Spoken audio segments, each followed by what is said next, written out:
Welcome to the Stone Table. This isn't a stage, it's a gathering place. Here, lifters of all kinds bring their stories. The heavy, the honest, and the hard-earned. Real voices, real weight. Shared like a good pour among friends. Recorded in Ontario, Canada, and open to lifters everywhere. Slanche.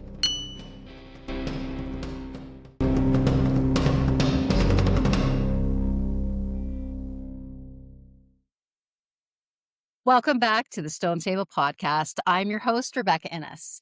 Today is a totally different conversation.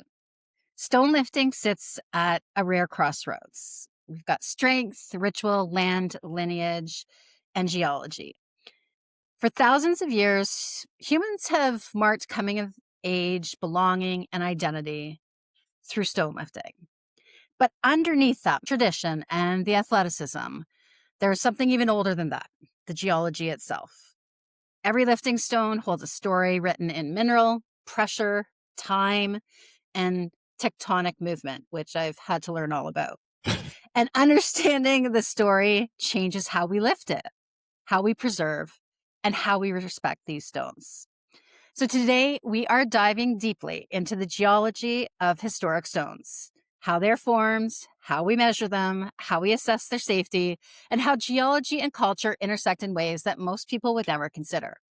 Today, I'm joined by Morgan, the average graph, whose work sits at the intersection of geology, heritage, preservation, and stone lifting history. Welcome to the show, Morgan. Hi, Becca. How's it going? Great. How are you doing today? I am doing great. Thank you. Excellent. So as we start off with every guest, I ask what you're having to drink today and why.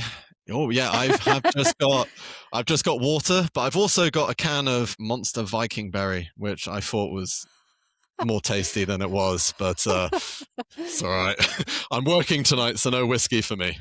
Absolutely understandable. And I am just drinking coffee myself because it's 9 a.m. here. And as we had been chatting before, I'm hosting a group of people doing stone lifting this afternoon. So there'll be plenty of whiskey flowing at that event. So I don't need to pre-party during the podcast. So as I said, we have been chatting for months now about this episode and kind of what we wanted to cover. And I nerded out completely on learning all things geology. I mean, I'm still a student, obviously. We all are. I haven't got the breadth of knowledge as you do, and you will bring it down to our levels so that we can understand it all today. But before we get into all of that, could you please just give us a brief intro to who Morgan is and your background in geology? Yeah, who I am. So I live in Scotland. I'm a stone lifter for the last two-ish years, so I'm still quite a noob when it comes to things like this. But I've sort of fallen in love with it quite passionately over the last couple of years. Before that, I've been in and out of Scotland all my life. I originally, as you can tell by my accent, I'm not Scottish. I grew up on the south coast of England in a county called Dorset. Geology has been a big part of my life since I was a kid. Down where I grew up, it's a World Heritage Site called the Jurassic Coast, which is amazing. Quite famous for its fossils, but you can see on the cliff line all the way along from Exmouth to Swanage, where I lived, you've got a full geological sequence all the way from the start of the Triassic, which is when dinosaurs first came about, all the way. So if you were in a boat and go along the cliff face, you can literally see the age Triassic, Jurassic, and then Cretaceous, all the way to the end when the dinosaurs got extinct. So that's kind of where that geology passion came from. I was sort of steeped in it from a very young age. Yeah, it's an amazing part of the world.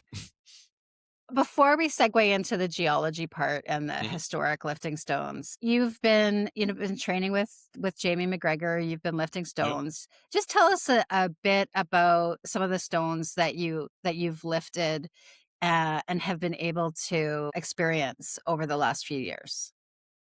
Yeah. So, I started stone lifting as I hadn't really heard about it. It all came from a bit like us when we were kids. I'd seen a bit of strongman on TV. Always very interested in that. Never thought that would be something I would be able to do. But then one day, as I was driving home from work, I passed close to the Braemar Highland Games Centre, and was like, "Oh, actually, I think I'd seen something there. Let's go and have a look." And lo and behold, the Inverstone was there, and yeah, had some gym kit on with me. So I, flapped around a little bit. After about half an hour of heaving and hawing, I managed to get up to Barrel, which blew my mind. And then it sort of just a journey from there. So luckily with my job, I travel all around Scotland a lot of the time. So I've managed to visit quite a lot of the places, but and I've been quite lucky with the trips I've had. Some trips to North Uist is probably one of my highlights, lifting the massive stones that are there. And then had some trips up to Skye with Jamie, Jules, and Ross and co, which was amazing. Looking for some old historic stones there that we were trying to find, and yeah, had some trips down into England as well. I'm compared to a lot of people, I haven't experienced stone lifting to that, but there's a long list. Ireland, Iceland, Sweden, Japan, Canada, all these places I want to go to in the next however long. Yes. Well, I mean, I'm now in my 50s, so you've got a long road ahead of you. I hope so. It takes you there. Yeah. Yeah. All right. So let's dig into the meat of this episode then. Mm-hmm. First of all, I want to talk about how you approach the historic stone for the first time. What is the very first thing that you assess from a geological perspective when you meet the stone? Yeah, so I first look at where it's situated. That's probably the best way. If it's been sat in water, if it's sat in mud, if it's caked in ice, all of these aspects are not great for the stone in the long run. And then when I look at the stone, I give it a turn around, have a look for any cracking, any fracturing, any delamination. That's probably the easiest thing to look at. If you give it a rub as well, especially for sedimentary, more sandy-based rocks, if there's any sort of crumbly, gritty, sugary textured rock, that can show that there's sort of damage underneath that you can't see. But yeah, quite simple. I try and keep it very, very simple. Yeah. And I think, we'll get into this later in the episode, talking about what we can do as lifters ourselves to make assessments on kind of the safety of the lift. But how quickly do you usually identify the rock type? How precise does that identification need to be? Because what I'm trying to get at here is a lot of us go out, and when we're lifting non-historic stones, we're out, and the first thing most people ask is, or one of the first things most people ask is, "Oh, how much does it weigh?" And you haven't went with most people do not go out with their hook scale to do that measurement. So it's kind of where I want to go, is to say, how can we as amateurs assess a rock or a stone and you get accurate measurements on there? Ooh, okay. That's a good one. So is this with no equipment at all? Do you have a tape measure? Yes, we have a tape measure. We'll assume we have a tape measure. Yeah. Yeah. Okay. Yeah. So the way, obviously, without picking it up, the best way to assess a stone is by volume and density. So, which is, depending how much detail you want to go into it, it's very, very broad. Obviously, measuring a volume of any object, the smaller you get, the more precise your measurements have to be, because obviously it has a order of magnitude effect on the volume and then the accuracy. And then obviously you need to know the material itself to know its density. Now, where should we start? So probably the volume. We'll start with the volume, probably is the best. Obviously, rocks, all shapes and sizes. To get a volume, it is going to be a bit rough. How I do it in my head, I did it for the boys, what are they called? Sorry, I've forgotten. What's the ones on Sky? the Beluk boys. I think I've said it right.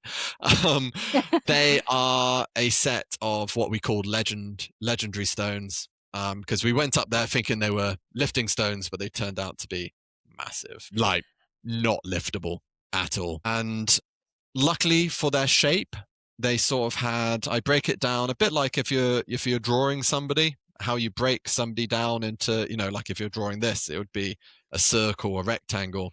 You can do that to a rock as well. Try and see the shapes inside and then calculate the volume from there. So, like a cube is sides cubed. So you just measure the three sides, A times B times C. Same with a cuboid, a rectangle.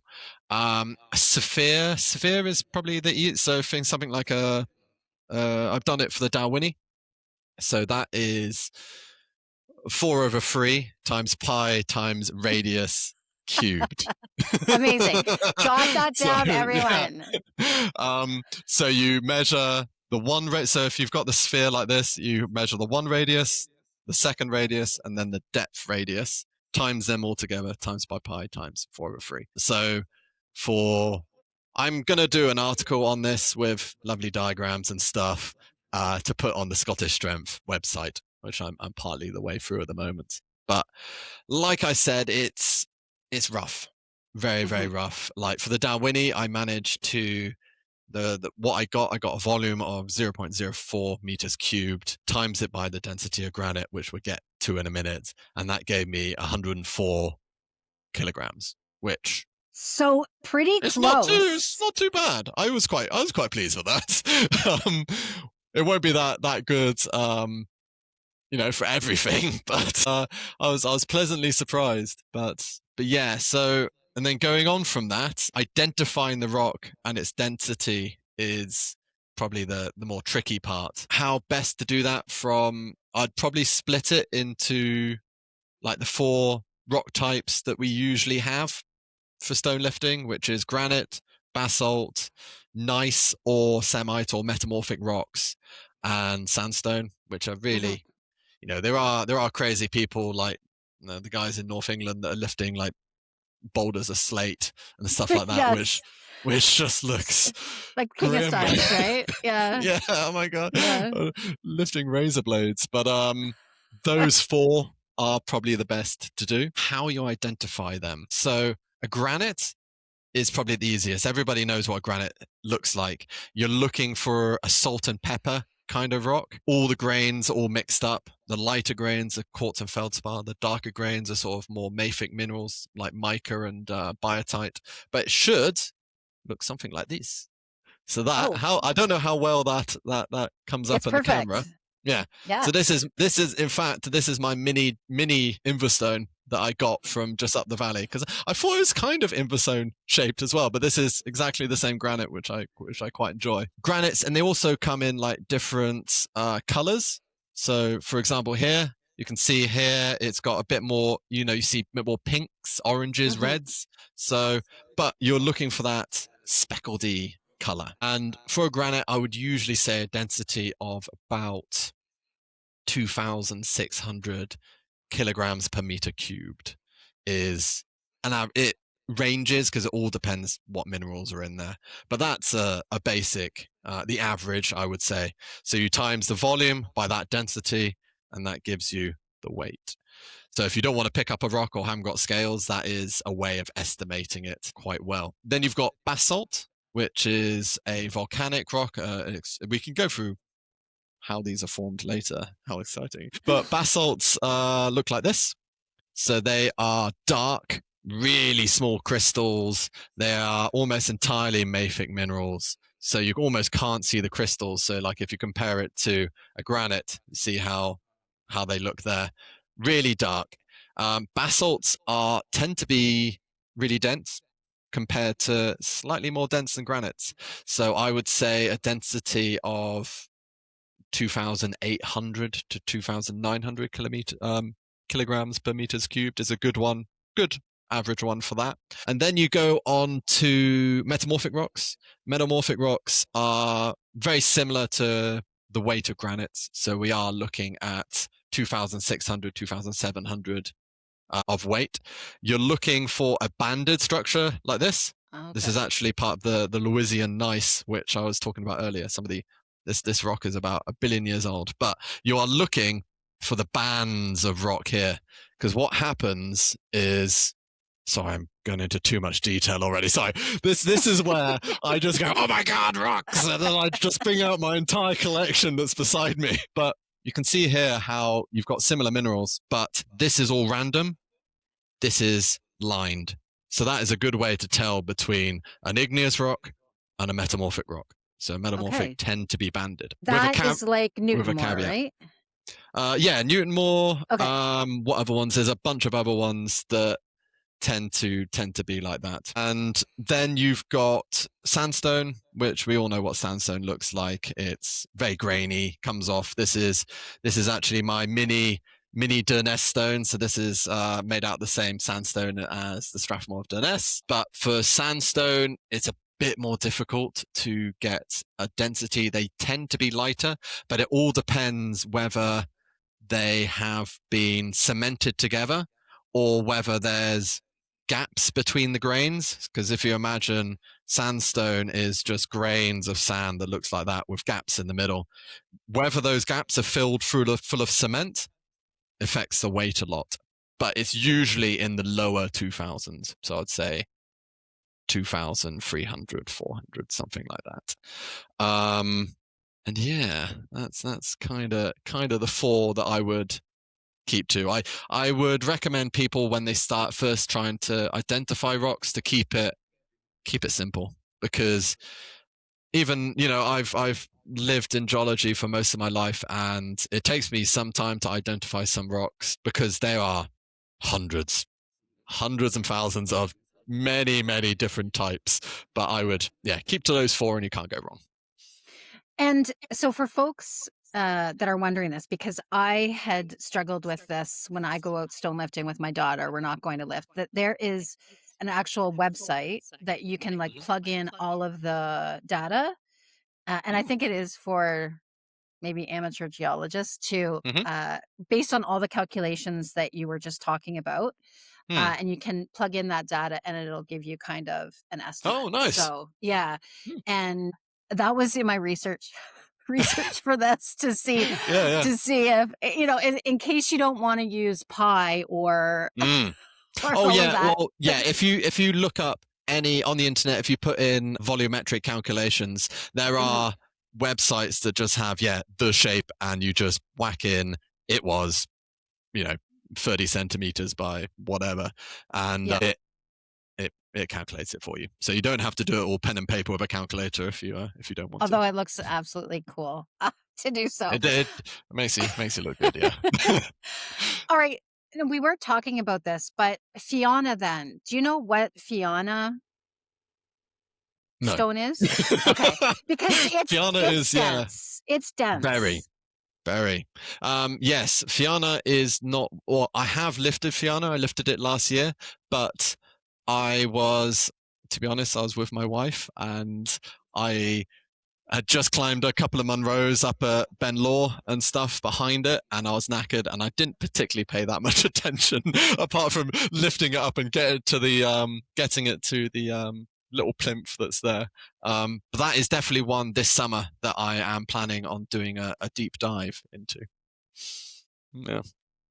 I am looking forward to that part, and I know you've started on kind of your own journey with this, with doing your own posts and on each stone, and I think from all early accounts, a lot of people are very interested in that. So let's just take a segue here for a moment and talk about that, about kind of your future endeavors with respect to identifying the stones and sharing and imparting this part of history, because I think, Morgan, you'll be one of the first people to contribute this to the stone lifting history in a way that makes it more fulsome and, adds to the story of stone lifting.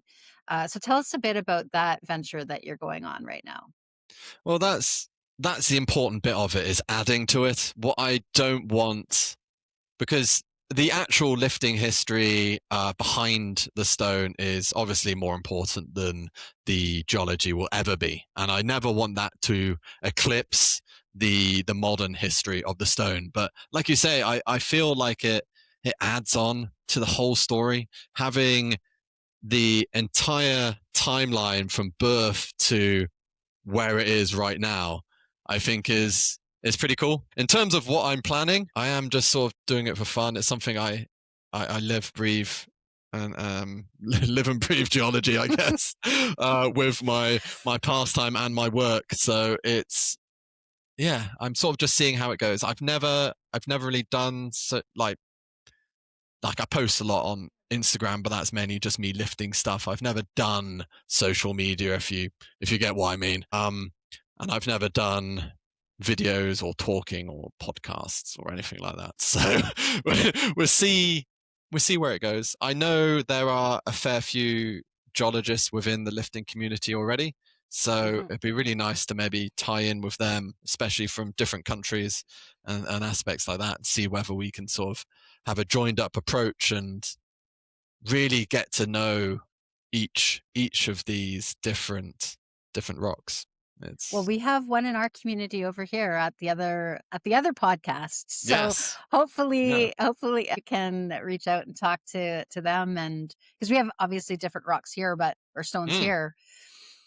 But I think your contribution is going to be super welcomed, and from the popularity of, your recent posts that you've done, I think it's encouraging, and I really can't wait to see what you do down this path. But we have special in-depth stone analysis here on this episode, and the first one that I want to talk about is, okay, so I'm doing another segment on the inverse stone and the people that have lifted and that. And the cool thing about the inverse stone for me is that it's actually inscribed with a weight, but doesn't necessarily now match its mass. And so can you talk to us about the case study of the granite stones that you have researched for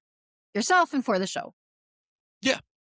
So the inverse stone and that and the Dalwhinnie stone as well, they're made from the same body of granite, the same parent body, if you want to call it that. If you compare the two and you compare their mineralogy and crystal structure, it's almost identical, which is amazing, because you could almost, if you look at them on a map, they're almost either side of the parent body, which I'll talk about in a minute, which I quite like. So the inverse stone is a granite, like you said. I think, obviously, we don't know exactly, but we sort of, with geology, you're sort of joining up the dots. You have to put your Sherlock Holmes hat on and sort of see what is the most likely pathway and route a rock will get from A to B.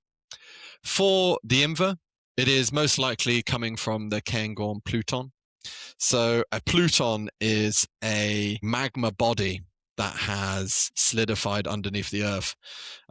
So this magma body formed. So this is quite a cool one.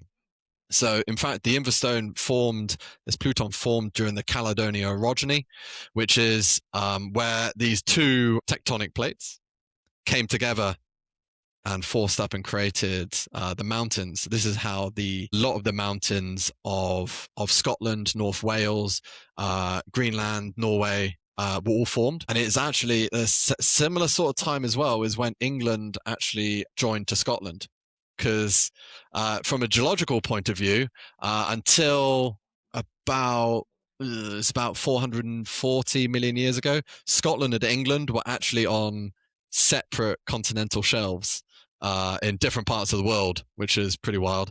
And then, they came together really slowly, and they come and crunch together. And then with the plates forcing together, that formed the mountains. Now, as you can imagine, all that pressure and all that friction of the rock crushing together created a lot of heat. As you imagine, you rub your hands together and your hands get hot, and that melted the rock, the crust rock deep down below in the crust, and that slowly rose like a bubble in water or whatever through the crust. But then before it got to the surface, it solidified about 4 to 7 kilometers below the ground into this granite.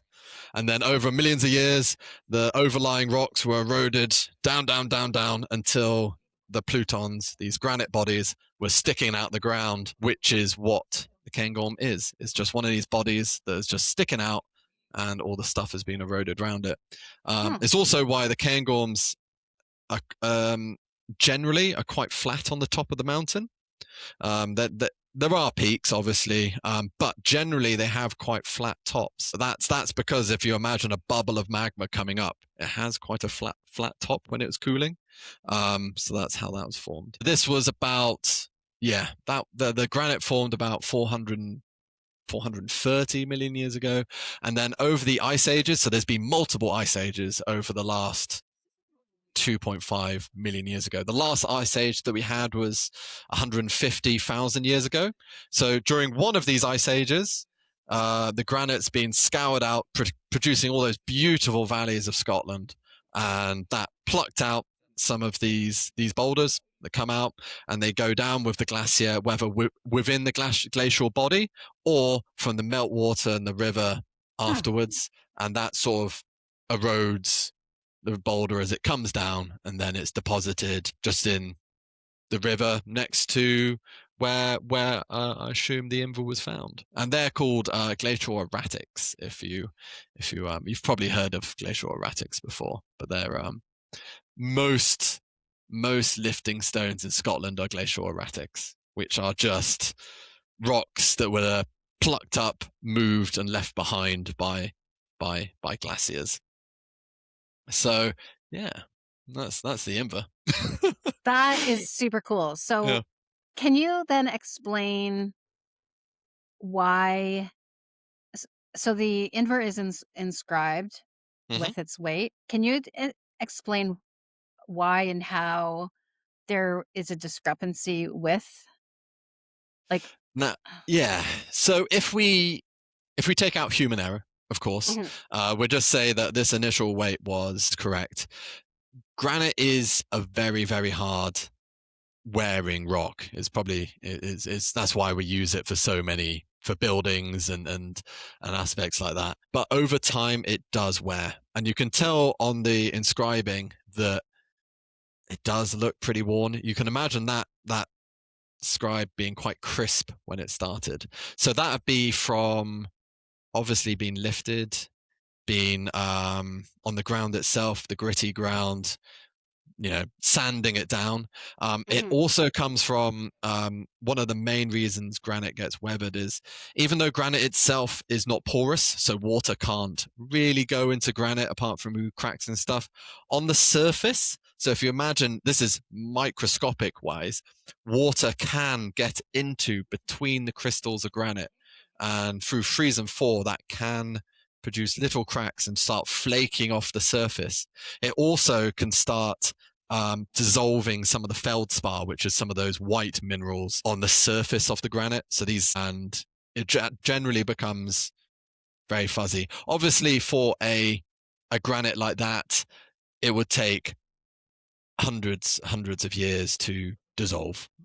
But yeah, especially it being lifted so much, it will gradually be eroded down, especially with a granite body like that that's so solid. There isn't any visible, hopefully, touch wood, visible fissures or fractures within it where stuff can get in. So it will just be coming in like this. I've just realized for a podcast that I am using my hands and props far too much. No, because that means they're going to have to watch it. So there we go. It's completely fine. This is one that you definitely do need to watch, because having the props is kind of an important part, having the and rocks. learning. Yes. So would you say, and that, I mean, I have a lot of granite here in Mhm. Ontario and in my garage. Would you say that they're like a more durable, like rock, like for, like, not that we want to drop historic stones, but Yeah. would you say that they are more durable compared to, let's say, obviously the sandstone? Oh yeah. Yeah. Granite Yeah. is probably one of the best rocks for lifting stones, because yeah, you have the two ends of the scale. Obviously sandstone is weaker. It Hmm. just is, just because of the makeup of it. And then on the other side you have the metamorphic rocks, which have naturally, they have banding within them, whether that's mineral veins or the natural banding of the metamorphic rocks, which, as you can imagine, if you layer something up, that produces weaknesses within the rock that could fail in time. With the granite, because it's usually, unless you've got one that has a mineral vein coming through it, they're usually pretty solid rocks without any visible jointing within them. So yeah. Okay, so that covers Inver and Dalwhinnie. Mhm. Let's go on to Iceland Yes. and the basalt. Yeah. So as I mentioned, so both of these, so granites and basalts, they're both igneous rocks, which means they are formed from magma or lava when it's above the ground. So granites and stuff are cooled below the ground. Basalts and other basaltic rocks are extruded. They're forced out the ground, volcanoes, and they're cooled on the surface. So that's the two differences. We call them intrusive, which is in the ground, extrusive, out of the ground. So basalts are lava flows and aspects like that.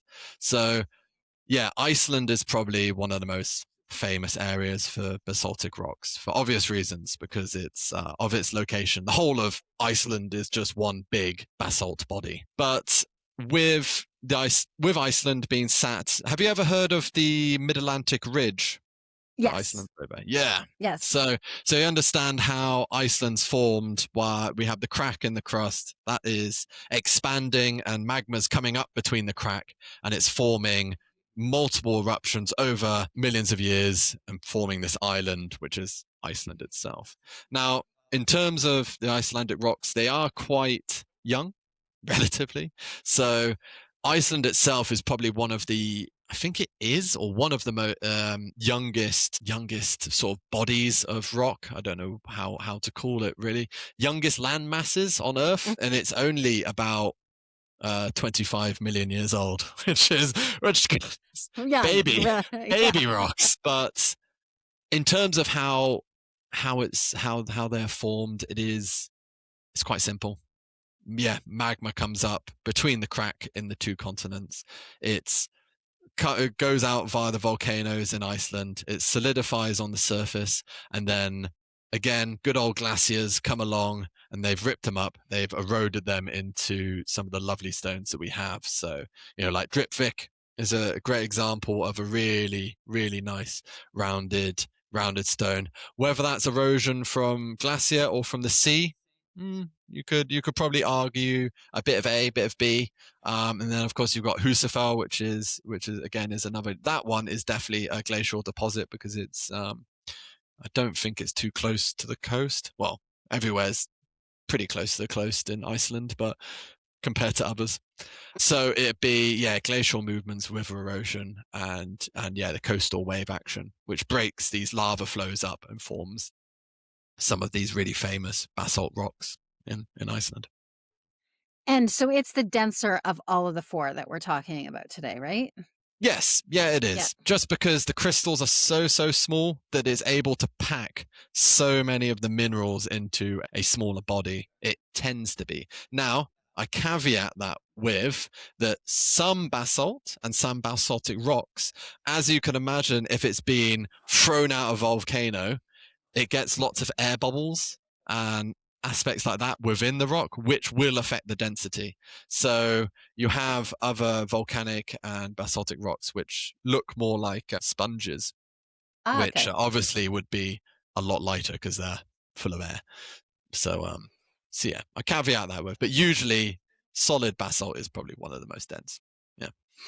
But still, and we'll get into this later on, is that dropping the Husafell 1,000 different times in one go is probably still not recommended for a historic stone. No, it's But not. yeah, we'll get into the safety piece. So that is basalt. Now we go into Newton Moor and one of your favorites, North Uist. Yes, North Uist. So yeah, North Uist is amazing. I'm quite lucky living in the UK. I'm not going to lie, I don't know the geology of Canada that well. I'm sure you've got all of this as well in great abundance, as you're quite big. But with the UK and Scotland, we have quite a wide range of the geological timescale, all within quite a relatively small country. And yeah, up in North Uist and in the Outer Hebrides, we have what we call the Louisian complex, which is some of the oldest and probably the most deeply studied crustal fragments on Earth. So this is some of the oldest rocks around. We have them here in the Outer Hebrides. We have them in Greenland as well, which are the same. They're the same body that goes along. We call these basement rocks because there's a theory that these gneisses are the basement of all rocks in the world because they are just so far down and they're so old that they are just the granddaddy of all rocks. And so many rocks can be traced back to these rocks of them being eroded away and formed into other sediments. But yeah, so they are about 1.7 to 3 billion years old, which is absolutely mind-blowing. It's they were formed during the Precambrian, which is the earliest that we know where life as we know it didn't exist. So we had what did we have? We only had single cell organisms. There is some theories that later on in the Precambrian we did have some very simple multi-celled organisms, but very, very simple microbial mats, maybe a bit of algae if you're lucky. They only lived in the sea. There was no life on land at all. No plants, no birds, no mammals, no reptiles, no dinosaurs. It was just barren wasteland, and there wasn't actually that much light either because the sun was only about 70% of how bright it is now because the sun was so young, which is pretty awesome. There wasn't that much land as well because all the volcanics hadn't happened yet, a lot of the tectonics was still they were formed, but they were still not as we know it. There wasn't these massive land masses as we know today. And my favorite little bit of knowledge from this period, if I'm imagining the deposit of these rocks, is that the ocean was orange, which I really like, because the water had a really, really high iron oxide content. So it would have been orange instead of blue, or maybe an orange tint, which is pretty amazing. Oh, and also there was no oxygen, or very little. I think there was about 1% oxygen in the atmosphere. Most of it was methane and carbon dioxide. So as you can imagine, it would be really, really hot as well, because as we know, they're greenhouse gases. So it would have been an absolute furnace. And that is where these rocks were formed. They were formed as sort of these igneous or sedimentary rocks, and they were buried deep, deep down. And then they were just crushed and partly melted and folded and everything, and created these Louisian gneisses, which is pretty mind blowing. And then over time they've been extruded to the surface, whether that's by folding, whether that's by erosion, whether that's tectonic movements that's come up. And now in these couple of places you can see them. And some of the I can't remember the name of some of the rocks on North Uist that we lifted were made of this Louisian gneiss, which is to me pretty mind blowing that in my hands I've got this 200 kilogram lump of rock that is about 2 That's billion years old. incredible. Yeah. That's incredible. You actually got me thinking about something while you were speaking. And Mm. there are certain rocks that we have here or stones that we have here in Canada that will show that kind of oxidation, that rusting. Hmm. Is that Yep. granite or what? It could be What? anything. Oh, Yeah, it yeah. could be. Okay. So that is from iron. So iron deposits can form in sedimentary, igneous, or metamorphic rocks. Usually metamorphic, it's from some of the intruded rocks within it. But yeah, that's just iron oxide. That's just rust that's seeping out. So Okay. So we yeah. can't use that as a way to classify stones. No, no, we Okay. can't. But Okay. interesting side thought though, if your rock is covered in rust and staining, it is probably really, really heavy because obviously iron and iron ore and iron oxide is a really dense material. There's, I for the life of me, I can't remember again the name. There's one ironstone that I know that is it's tiny. It's a tiny little rock, but God, it weighs a ton. So yeah, that's something to think Okay. about when you're trying to work out the weight. Yeah, very, very cool. And I also have experienced this when I drill into Mm, the stones for the walking stones, is that yeah. some are incredibly fast, like the Yep. sandstone, Yep. and then some are, well, and probably sandstone would not be a very good stone actually to make a walking stone out of. I wouldn't recommend it. Yeah, there are harder sandstones which we'll go on to in a bit, but generally, the repeated banging of them, it yeah wouldn't be great. So for your walking stones, if you're going to, out of the four, if you're going to Hmm. make them, it would definitely be the granite Yeah. or basalt, right? Yeah, granite or basalt. In fact, what to be honest, one of my walking stones that I have, which I did a little video on, that is a metamorphic rock. But Oh. as you could see through that, it has mineral veins and banding within that. So I'm interested to see how long it lasts. But to be honest, Mhm. I cradle my rocks like babies, so I'm not banging them too often. So we will see. So we're totally getting off route here because we're Yep. not going to forget sandstone. But Yep. let's talk about the Matthew stone for a second. Then, what are Mm, those big cubed rocks? What kind of would you say? Like, I mean, you don't have to be accurate here, but mm. like, what are the ones that are the cubed ones? So are they cubed or hexagonal or octagonal? Would you Maybe say? maybe octagonal. Yeah. Matthew, do you mean like a Giant's Causeway? Yeah, Like exactly. Yeah, yes, yeah, right. yeah. Sorry, I was trying to think. Matthew Stone, is that a lifting stone that I've heard of? But no, yeah, that is a basalt. Okay. Yeah. So Okay. what happens with them is that when they are erupted onto the surface, when basalt cools, because of the crystalline structure in them, develop that. Oh God, geologists are going to kill me now. I can't remember if it's hexagonal or octagonal, but they form those quite distinctive shapes there. Okay, So very cool. yeah. Because I'm trying to source some to create like stone beetles, Matthew Ooh. stones. Yep. So I've been going to various garden centers around, and I don't know if it's Yep. going to be a cheap adventure for me or an expensive adventure for me, Mm. but um, and that's actually something else we can get into about Yeah. how when you go to find your own stones, Hmm. what if you're going through the garden center, what you'd be looking for. But we'll get to that. Yep. We get to All that. right. Yep. We cannot forget the sandstone Yes. because it's one of, well, I don't know. I haven't lifted this stone, but it's Mm. the mystique around it, the very limited number of people who have lifted it.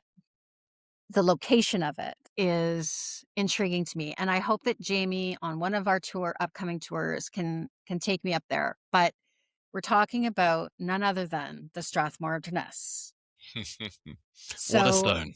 talk to us about that, and I also Yep. wanna talk to you about, obviously, folks that know the historic stones. This one has been recently Mm. mended.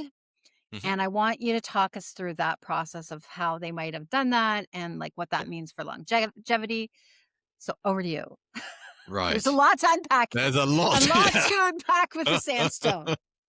So, especially with the Strathmore Durness, because it is such a legendary stone, one that I was very honoured to visit and in fact lift last weekend, which that's a core memory. That is a core memory. I absolutely love that.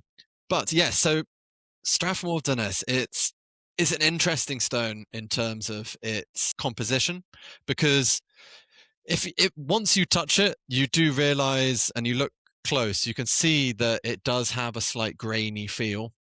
But then also the grains aren't individual like you do see in most sandstones. Because obviously most sandstones, you see them, you can see the individual grains that are butting up against each other. But with the Strathmore Durness, what's happened is they've been cemented together, so it's more of a solid body, which is why it's one, so heavy, and two, why it's lasted so long.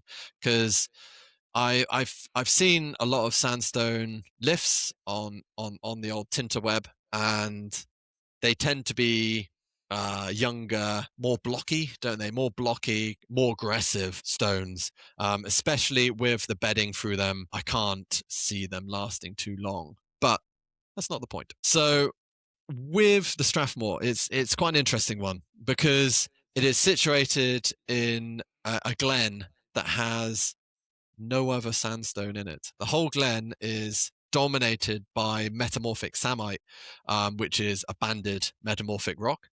Now, this samite, you can see, in fact, behind the stone, there is Peter Martin Fort, possibly Fort. There's the plinth that's behind there that's really weathered. That is made of the local metamorphic rock, because if you're ever there, compare the two, and you will see light and day the differences between them. So what I came up with was this is a quartz anorite.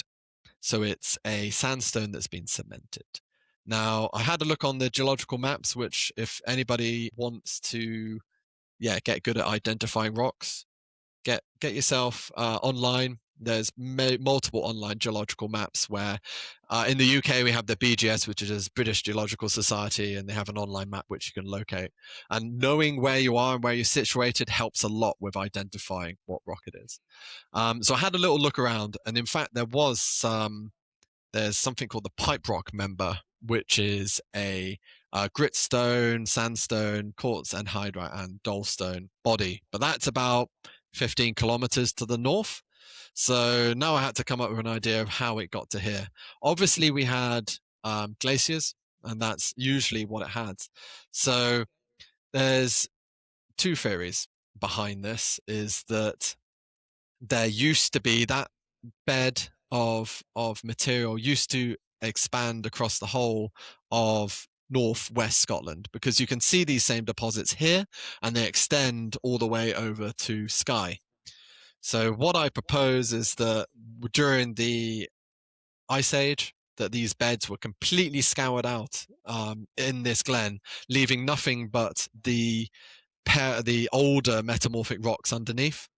And then as it retreated, it just left these odd little blocks of the sandstone behind, which I quite like the thought of that. It's sort of a little image of the ancient seas which formed these, and now just these random little blocks, which is quite cool.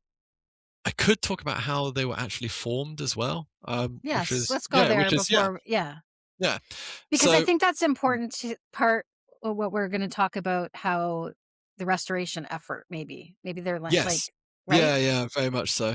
So these were formed, this sandstone was formed about 500 million years ago. Scotland was a bit further south in the world, and the area didn't look like Scotland as it is now. It was sort of long, wide, flat, shallow blue lagoons and shallow seas, and think of Barbados and just lovely shallow tropical seas. And this sand was deposited into layers.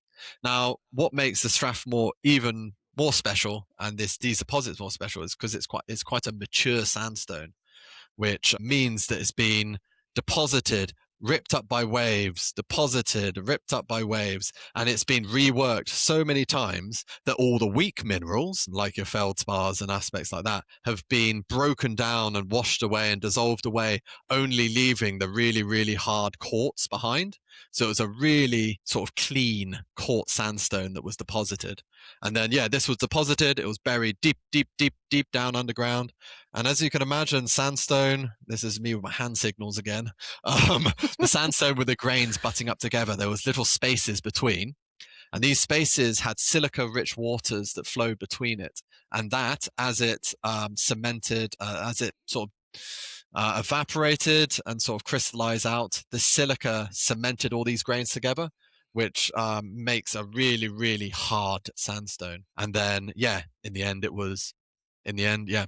And then it was extruded to the surface, or material was taken away from on top of it. And then the glaciers ripped it all up for none to see. And only the Strathmore of Durness is left, Is which left. is, That is incredible, because you hmm, think of the odds of all of this, right? Like yeah. the fact that it is so unique in that area. Hmm.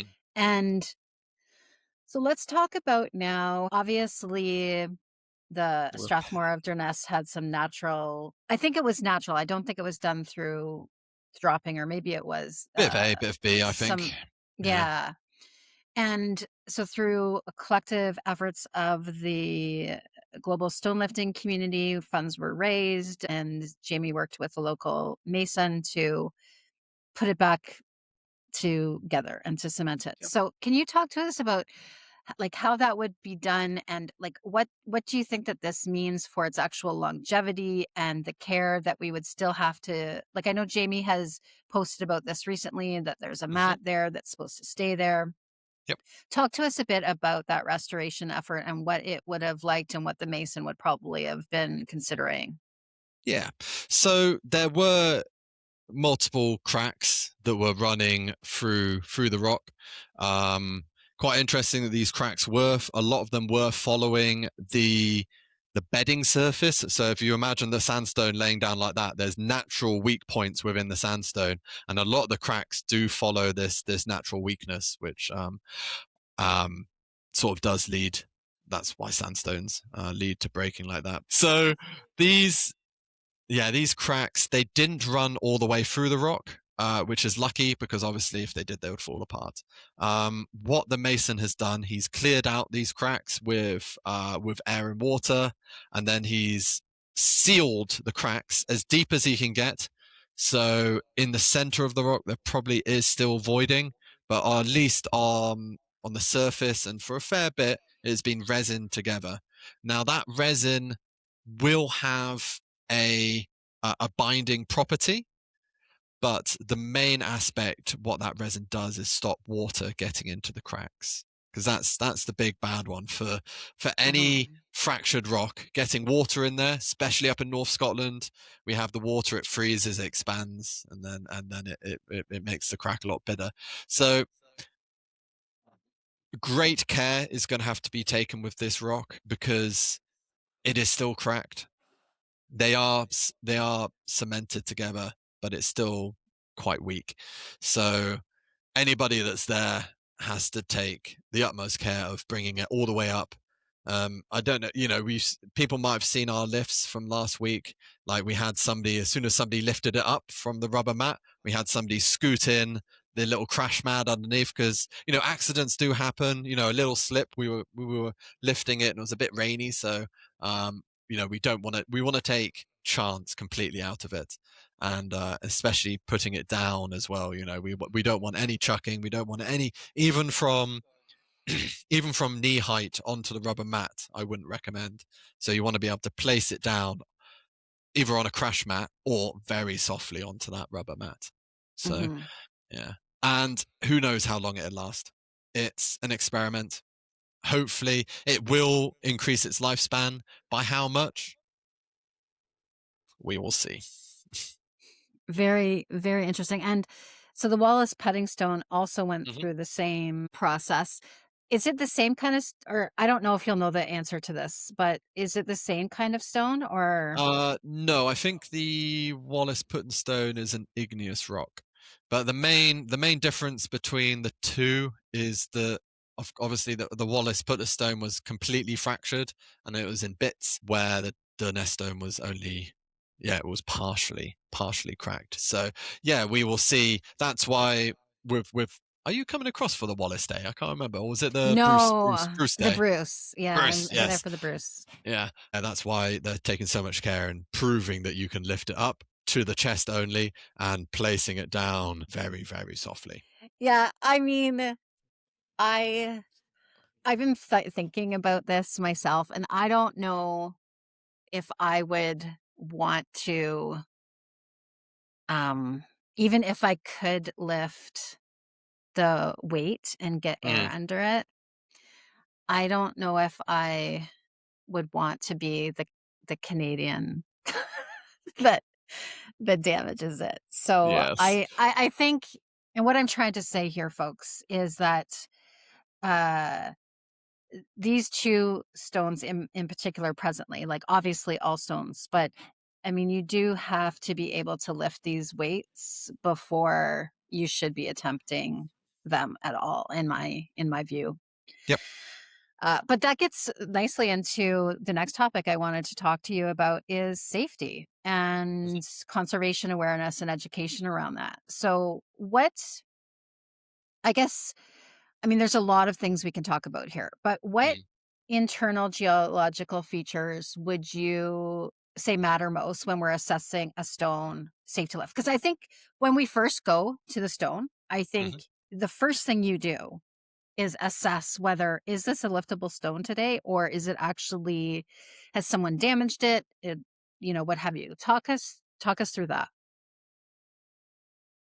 We want to chat about what we want to do to check the stone before lifting, yeah, and how Yeah, and like it's like safe. what are the Yeah, top visual like red flags kind of that yeah, that would tell you if the stone could be lifted or not?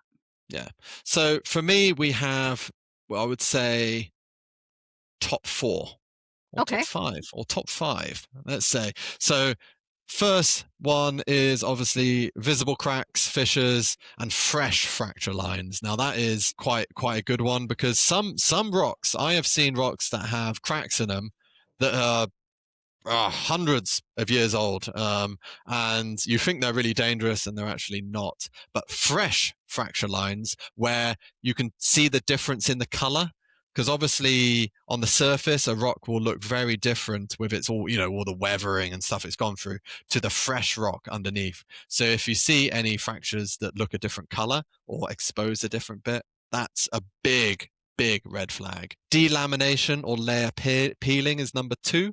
So that's where, this is more common in gneisses and sandstones, where you do have layers of minerals.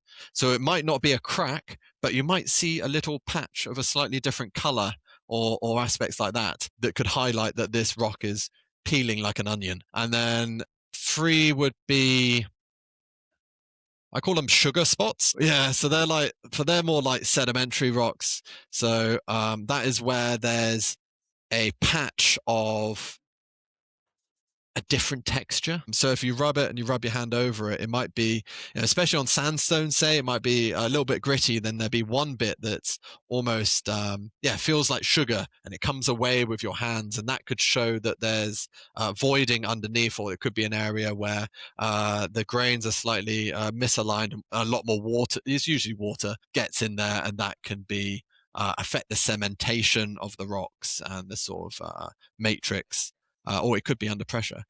Four would be your deep rust-colored streaks. That's Okay.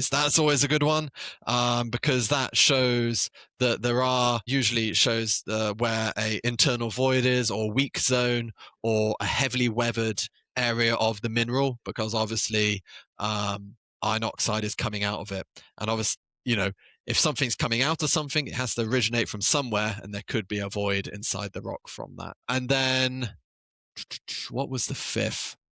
Oh, hollow sounds.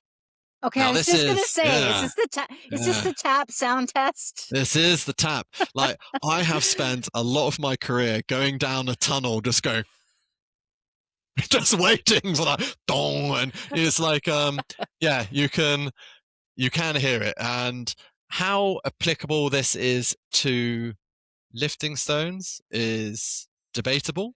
I have yet to find a hollow sounding rock, but all you need to do is yeah, whatever you have. It doesn't have to be a hammer. I use my geological hammer to ting along. It could be anything that's hard. It could be another rock. It could be your keys or a key ring or something. Just give it some taps, particularly if you combine it with some of the others. So if you combine it with a fresh fissure, a bit of peeling, a bit of rust color, if you give it a bit of a tap and it's a different sound, then that is a clear indication that there's voiding inside the rock. And yeah, that could have great problems to the rock's integrity. Yeah, and so let's say we do encounter those. What would you recommend to folks as kind of the next steps to that conservation piece? Obviously not lift it. Yeah, that's number one, isn't it? Yeah, so with historic stones, it's something. This might be another conversation of an idea that I've had about the documentation of historic stones in terms of their condition and having a bit more of a joined up approach. But yeah, if you find any sort of damage on any of the historic stones, or any of the modern stones are on the map, contact people like Jamie. Some of the in quotes stewards of the stones that can put notes then on the various websites, whether that's Old Man of Stone or the Scottish Stone website, just highlighting it to other people that there is this risk, because you might have found this risk, but Joe Bloggs comes in a couple hours time and he doesn't spot it, or she doesn't spot it, and they lift it and then it could crack. That's probably the best way of doing it. There are ways of mitigating this if it's your own stone, as in sealing, resining, bolting, but you don't. Yeah, that is a whole different debate to do that to historic stones. Absolutely. Yeah. Okay, this is an interesting question, and I'm not sure how you will answer it. But at what point do you think a stone should be retired from lifting and moved to conservation status only? Because the interesting part that I have witnessed over the last, I don't know, couple months is that in Ireland, I know that there has been some discussions around that I think there's legislation or policy or something that the government is trying to protect the stones from being lifted. And I mean, you don't have to give me your like thoughts on it, but like just from a geologist's point of view, like what would you say would retire it from lifting to conservation status only? It's a spicy one, this. If I put on my engineering geologist hat and I am looking at a rock face or any aspect that's posing a risk to the railway and the trains that run on it, any drastic change would be a big one. I think if a big change in the rock has been recorded, I think it should temporarily be taken out of circulation for at least the time being until it can be assessed and seen. Oh, actually, is that a problem or is it not? And yeah, once there's recent visible fracturing and cracking, that's kind of the big sign that there is structural weakness within the stone and something's needed to be done, whether that's it being repaired so it can still keep that cultural circulation, which I'm a big fan of, or whether it's taken away to sit in a museum somewhere. That's a hot debate, one that I am not qualified to do, because I haven't been in stone lifting that long, and that's Same here. Nor am I. And I mean, the thing is, you can see how it can go multiple ways, Yes. right? Because the Wallace and Strathmore, this is kind of a test to see They would have Yep. been they would have remained broken Yep. if they weren't put back together. And so this will be Well, an experience to see how this yeah. goes. Yeah, it's like the Strathmore in particular, that's an interesting one because even if we didn't repair it, even if it wasn't lifted, it just being there in the open, that would have cracked and fallen apart in, I would be, in 5-10 years. Now it's cracked. Nature will do its job and finish it off. So it being repaired and still have that, because stone lifting has been, and some of the cultures behind it have been eradicated over the last couple of 100 years. I am a big believer of trying to keep them in circulation as long as possible, because it is something that's very important to the history of the island, Scotland, North Wales, it's England, it's Well, I think you're opening up a whole new avenue of, what role that geologists or scientists can play in protecting these historic stones. Because I think yeah. awareness, and that's why I wanted to have you on this show. One, because I you know, did geology stuff when I was a kid in the backyard and Yeah. completely loved this conversation, but also there's so many pieces of information that you can give us, like weighing of the stone when we're out on our own, identification of the stone, and how it can lead, because we are all part of the conservation movement of these stones, every single one of us. But I think expanding our knowledge here, Morgan, in this area, I think is going to be critical in that preservation.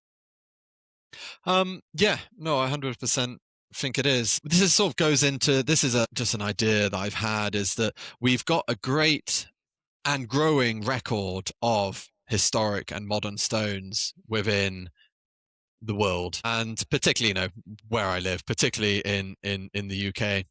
And I think we need to, now we've documented where they are, I think we need to have a concerted effort to document conditions and document them in a lot more detail, because at the moment a lot of the wear and tear of the stones is anecdotal. It is, we've got old photos, we've got new photos, and we can kind of look, and we've got what people, some of these people that have been lifting these stones for a very long time, they can see the difference. But having the next level of recording these stones, where, taking detailed photos, condition scoring them, and doing that on a cyclical basis to actually see what the effect of this increased use is actually having. And that will be able to inform us better on how to better protect these. I think might be a good idea. No, I think it's a great idea. Yeah. And obviously, like Jamie himself, I think has done over 35 tours last year.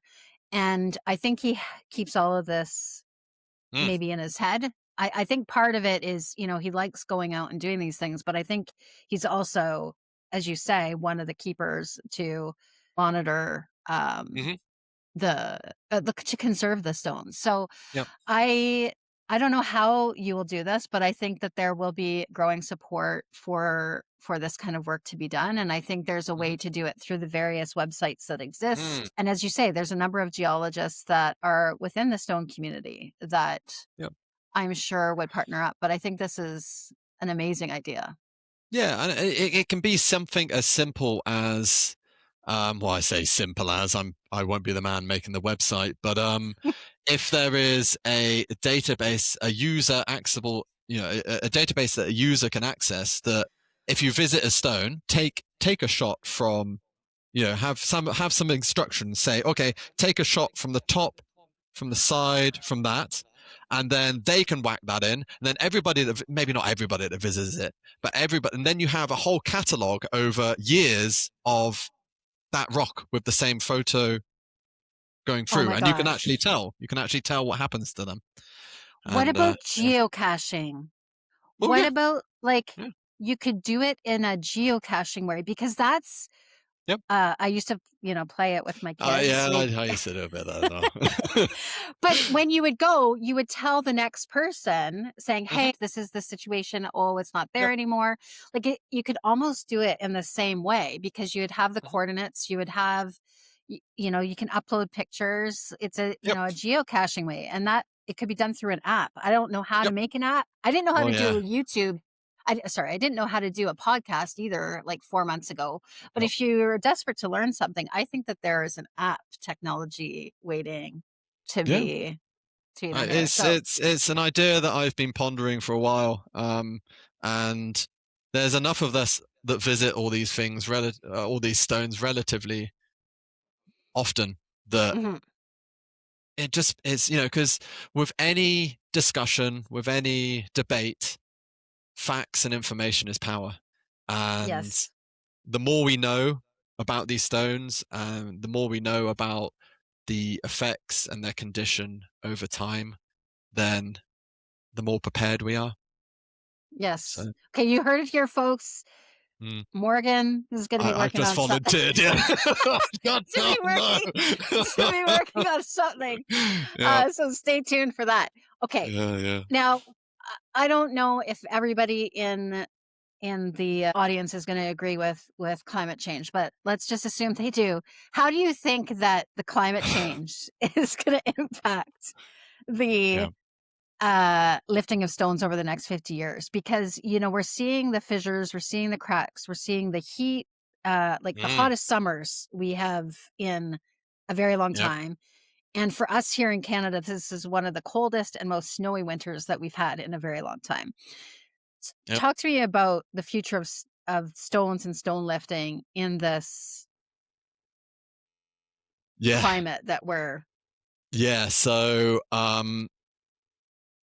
as I mentioned with my job with Network Rail and the way we manage our assets, climate change is a big part of that, because like it or not, it's happening. It's having an effect. And for the stone lifting and for rocks in general, if I'm looking at rock cutting or whatever on that, it's it's the extremes that we're seeing now. Like you mentioned, we're getting some really hot days, some really cold days, but the the one of the biggest problems we have is that they are so quick between the Mhm, two, and particularly when it comes, like in a winter, we can have quite warm, wet spells where we get lots of saturation, lots of water coming in, which and then suddenly it'll freeze, and all that water will be, it'll expand. We're getting a lot of fracturing within the rock. In the summer, I get really, really hot days, and sun on a rock.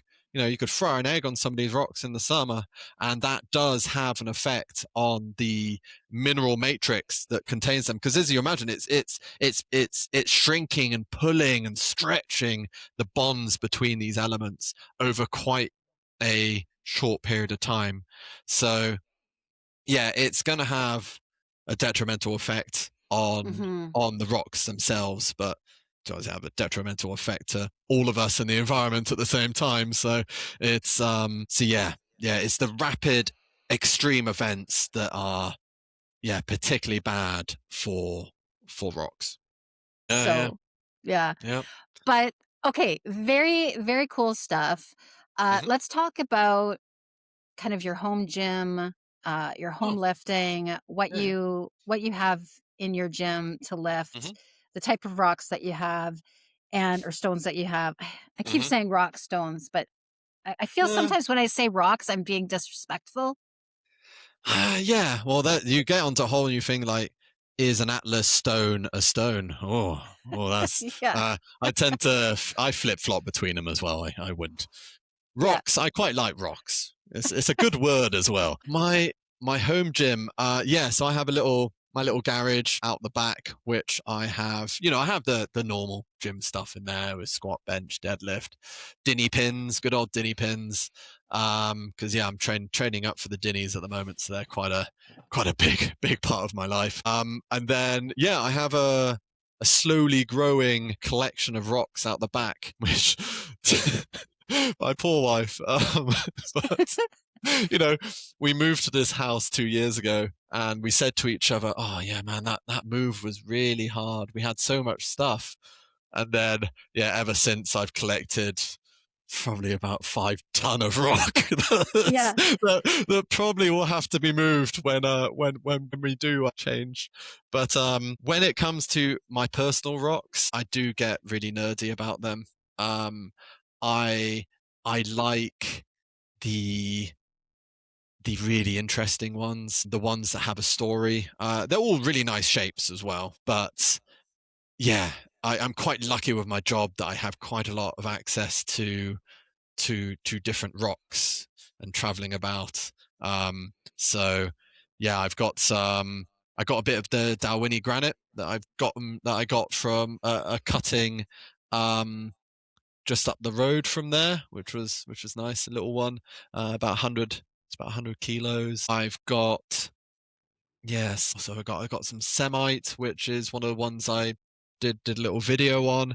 Hmm. One of the ones I've got my rock called Pretty Mary, which is it's a beautiful rock from Mary Kirk, which is up on the east coast. It's a schist, which is another kind of metamorphic rock. They don't make the best lifting stone because you recognize them when you see them. They're like really, really, really, really, really layered, wrinkled rocks. They're amazing. But this stone, because the way it's been weathered, all these wrinkles and all these layers have sort of joined into each other, and there's dips and dives, and it's such a pretty stone.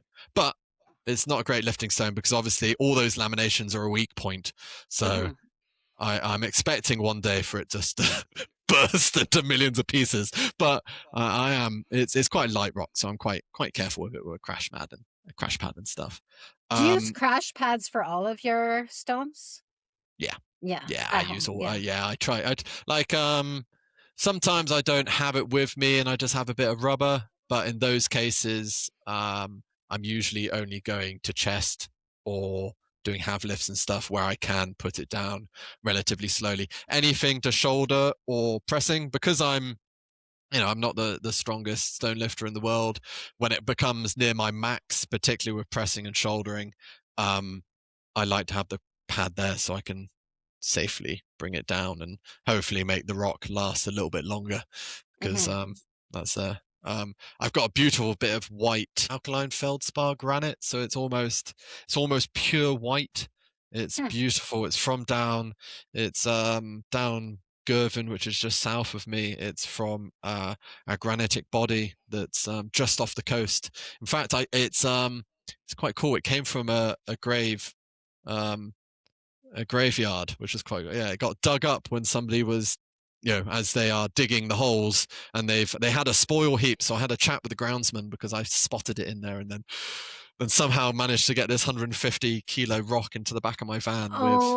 Oh my Oh, it was it goodness. was it was it took me about 45 minutes. I got these old concrete fence posts from the side and sort of made this little ramp, and I was sort of half pushing it up because I'd hurt my back with stone related injuries last year. So I was slightly injured, so I was like sort of like hoisting it into the van. What people thought I was doing outside graveyard, hoisting this thing into a van, I don't know.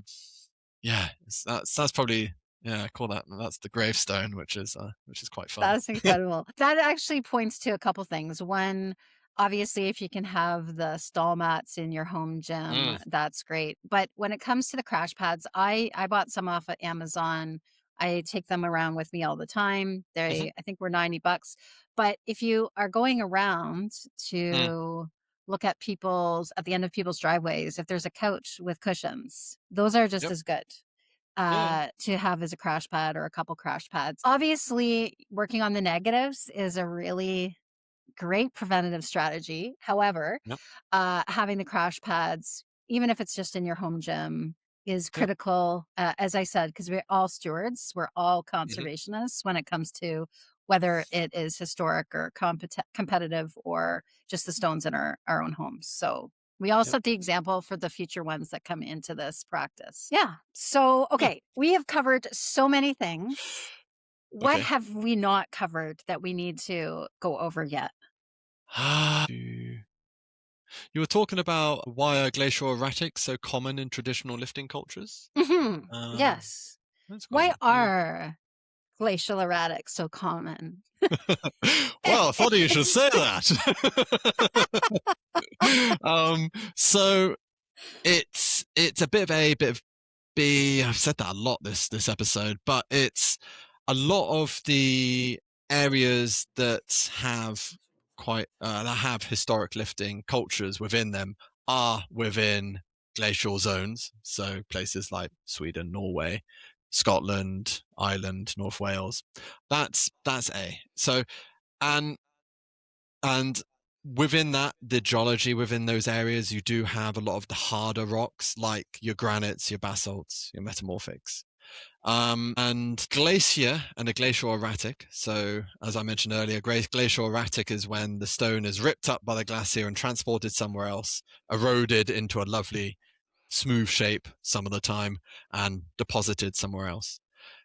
The glacier itself is like a sorting machine because it is so strong and it's so powerful and destructive for rocks. As you imagine, it's a bit like one of those rock polishing machines. It's just grinding everything together with ice and weight, that it sorts out the good rocks from the bad rocks. So the only rocks that are left and are, lovely, round, smooth, compact, and the ones that we love in Scotland for our lifting stones are the strongest that have survived. So it is the survival of the fittest of the geological world. So that's why they tend to be the most common common lifting stone. Yeah. Very neat. Yeah. And okay, so we're segueing out of this episode, but I still have a Yeah. few more questions that I want to go over. Yeah. Okay. What do you think, or what do you wish that lifters would better understand about the stones that they train with from a like preservation or geological perspective? Yeah. I wish, this is maybe just me being a bit of a nerd when it comes to rocks, but to be honest, the vast majority of the stone lifting community is very respectful. But there are elements, particularly people that aren't maybe so ingrained, that respect for the rocks is lacking. I wish people had a bit more knowledge into what they are lifting, whether it's whether it is the geological or the modern history of the thing. This is an artifact, a piece of history that we need to protect, and it needs the respect surrounded, associated with it. It isn't just a bit of gym equipment that we can chuck around. It is a thing. It's a known thing. It's a named thing. And I wish people knew the story behind a lot of the stones. I think that would help. Education with a lot of things like this is probably the best way to sort out these things. Obviously, you're going to get outliers who just don't give a damn. But if people know the story behind these stones, and then hopefully they will be more careful. And there's absolutely no reason right now to not know No. the except for your Yep. own personal choice to not know them, because Yep. it's they've been documented. People Instagram it. There's Mhm. websites, there's books, there's all of Yeah. the things to know the history. So there's truly it's not an access thing for sure. No. It becomes a personal choice. So with respect to that, then, if there is one thing that people could remember or think about conservation, what would Mhm. that be? The one thing about conservation, that it's there for the future. It's Mhm. not like people see a rock and they think it's indestructible, particularly when they see a big lump like like the Dalwhinnie or the Inver. You got big solid bits of granite that you think, oh no, that's never going to break. It is massive, it is heavy, it's solid. But these things do break with misuse, and they will break if they are misused, and they aren't just a solid bit of rock that you can chuck around and it's indestructible. Mhm. They are they are precious things, and we need to treat them as such. Yes. Yeah. No, valid point there. And so we've talked a lot about the stones themselves, and we haven't talked about your particular journey, what's next for you. Are there any Mhm. stones that you haven't encountered yet? Like, what would be the pinnacle stone that, from both a geology and a lifting perspective, that is on your bucket list? Oh god, so many on the bucket list. Yeah, so I've got the Dinnies. The Dinnies in July are Hmm. probably my sole focus at the moment. After that, some stones I really want to look at, because it being a volcanic island, and it's on a subduction zone. It's a really interesting island, and it has some amazing rocks. Is Japan. I really, really want to go to Japan with some of the lifting stones over there. They look incredible, and some of the mountain complexes up there are second to none. But that's also very expensive, so I probably won't. Iceland, of course, I do want to go and lift some of them just to experience it. Whether I do get to lift some of them is another thing, but just I've never been over there from a geological point of view. It just being such a young body of material, and it's actively splitting apart. It splits apart at about 7 centimeters a year, which is rapid. And to be able Hmm. to see some of that, well, obviously I wouldn't see it, but to be there and just think about the rift between the two would be incredible. I'd love to find a basalt stone in the Rift Valley in the middle of Iceland and lift one of the stones on the join between the two continents. That would be something. That would be something. But That is, you are definitely a geology nerd, and yeah, I love it. yeah, I no. love it. So yeah, there's those, and yeah, there's to be honest, all of them, all the above. I Yeah. want to experience them all. I really want to go across the island. I'm quite lucky where I am in Troon that I could get the ferry across from and go there soon. But yeah, who You knows? mentioned the Dinnies, and you Mm, are training for those. And have you got your lift yet? Like, have you got the your date? yeah, second of July. So yeah, I've got my 2nd of July. Okay. 300 in that. Okay. So yeah. Tell me if I'm just being a nervous stone Nelly or not. But when I watch people lifting the Dinnie stones, I get really, really nervous. I don't know what they're made out of. I don't know if they're dense. But when I see them dropping on the stage, like, it makes me really nervous. Is there, like, is it a dense stone? Yes. Yeah, Okay, yeah, it is a yeah, dense yeah, stone. yeah, yeah. So there's no reason to be like, I just worry about, because they're gaining so much popularity post Mm-hmm. 2017, 2018, Yeah. and the number of lifters have increased like drastically. And it just makes me so like, you can't have crash pads obviously for them, Mm-hmm. but I guess the cow stall mats or that Mm, would be good underneath them. I know at the actually they have the uh, like, I've seen the mats mm-hmm. for when they are lifted, but I don't know at what happens when they're on the stage or not, whether there's like, but I Yeah. don't need to worry. Famous last words, eh? Yeah, at the hotel and stuff where they're lifted, yeah, they have the Mhm. little mats. It's on the gravel. It's not too bad. Obviously, there is wear and tear associated with all the lifts, particularly with a stone that has a bolt installed in there. Mhm.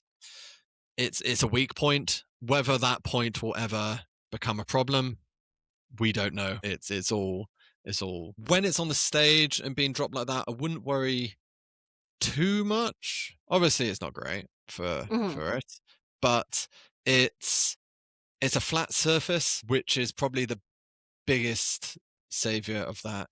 Right. Whenever there's a stone that breaks, in my experience, it's usually on a point. It's always a point loading, so it'd be yeah, a bit of rock underneath, a bit of gravel that's just hitting it just in the right place, just as you have a hammer and chisel. It's exactly the same thing. Yeah, which gets me on like if you want something to be nervous about, it's the Braven. Yes. Yeah, I cannot believe we did not talk about that stone. Yeah, Okay. I know. Okay, one more stone stop before we get to your three Yeah. pieces of advice. Yeah. Braven, what a stone. I think it's one of Mhm. I think it's everybody's favorite stone. I know it's wholly unique in terms of the way it is. But talking about point loading and safety and cards with that, whoever's you've been there, the problem with there is that you've got this lovely green grass that does, it's pretty muddy in places, but just below that grass, it's got a very shallow rock head. And I don't know whether ever you've noticed if you're walking across, there are little points of rock that are about this far, like a centimeter below the ground. And I know luckily I was placing it down. I place it down and you just hear that. And you're like, ooh, thank God. Because if somebody slips or somebody isn't respectful and drops it from a height and they think they're dropping it on the grass, but in fact it hits one of these points underneath, that's not great. That one, out of all of them, that's the one that makes me the most nervous. It's Yes, and the other part of that is, there have been efforts to ensure people are lifting it in the appropriate place and putting it back in the Yep. appropriate place. Can we just remind folks now where that is and why it's important? Yeah. So it has been for a long time been at the foot. Yeah, or is it the head? No, it's the foot of the little grave, isn't it? Where it's made its little divot, which, as we've said previously, water is the big enemy of the rock. And if the rock is sitting in a pond of water forever, that's not great for its longevity. It's also particularly rocky around that area as well. So I would recommend, I think the recommended place is now off to the right to place it, to keep it. And then I would recommend, if you are lifting it, to roll it a little bit, a good couple of meters away from the grave, and at least have a thin rubber mat or some kind of stool mat or something that you can place it on and off again to sort of mitigate against any of those underlying rocks anyway, so it spreads that load over the ground. No, that is great. Thank you so much. I'm glad we did not end the episode before speaking about that stone, saying it's been absolutely amazing and thank you. I've loved it. So as I do with all my guests then, the token last question I have is 3 pieces of advice. Now you can put your geology hat on, your stone lifting hat, or just living hat on for us to give us a bit of a message before we depart from the show. Yeah. So I think there's a common theme with all your guests, and one of the main things is respect the stone. Respect the stone more than your strength. Take the ego out of lifting. You are there to lift a piece of history, not stroke your own ego and say, look at me. Respect and understand the stone you're lifting. It's not just a bit of rock, it's an artifact, and it will vanish, and nothing can replace that story. We can get replacement rocks in the same place as we have done in the past, but as we've talked about, they don't have the same story all the way through their lives. They are wholly unique. And when you come to a stone, give it a check. See whether there's any damage. If there is damage, report it, and just be really careful with your lifts. Take your time. It's not, don't rush it, and really enjoy the experience of being in some of these amazing places. A bit of advice, not advice, but what I do for a lot of the people I mentor and teach in geology and general sciences is be curious. I always like that. It's an amazing world we live in, and you never stop learning. Like, don't be afraid of not knowing. Always look out there. Try and find some of these mysteries. Have a bit of scratch. You might get it wrong. You might get it right. Doesn't matter. It's all part of that experience of growing, which is amazing. And last piece of advice: lick more rocks. Salts. Any geologist worth their salt licks all the rocks.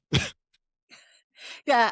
Okay. So in preparing, we need to explain this to folks because in preparing for this episode, my algorithm changed on Instagram to a lot of geology. Mm. And this one particular meme did come up about licking. Can you please just Oh, like just enlighten lick the it. Yeah, folks? Yeah. it's it's it's a kind of a nickname for a geologist being a rock licker. So the whole idea that it comes behind is that we still do it a little bit now, but to tell the difference between certain rocks, particularly mudstones and siltstones, you just give them a little nibble. Give them a little nibble. Get that rock in your teeth, and you can grind it in your teeth. And if it's a clay, it's really slimy. If it's a siltstone, you can feel the grains, and that's like no joke. Like if you're going on university field trips, particularly in like shales and stuff like that, you'll see all the students along the cliffs just nibbling bits of rock, going, yes, this is a top quality siltstone. But it's yeah, that's where that comes from. Oh my gosh, that's a great way to end an Yeah. episode. But it has been an absolute pleasure to have you here today. For Yeah. all the ideas that you've come up with during this episode, where can folks Yeah. find you at, Morgan?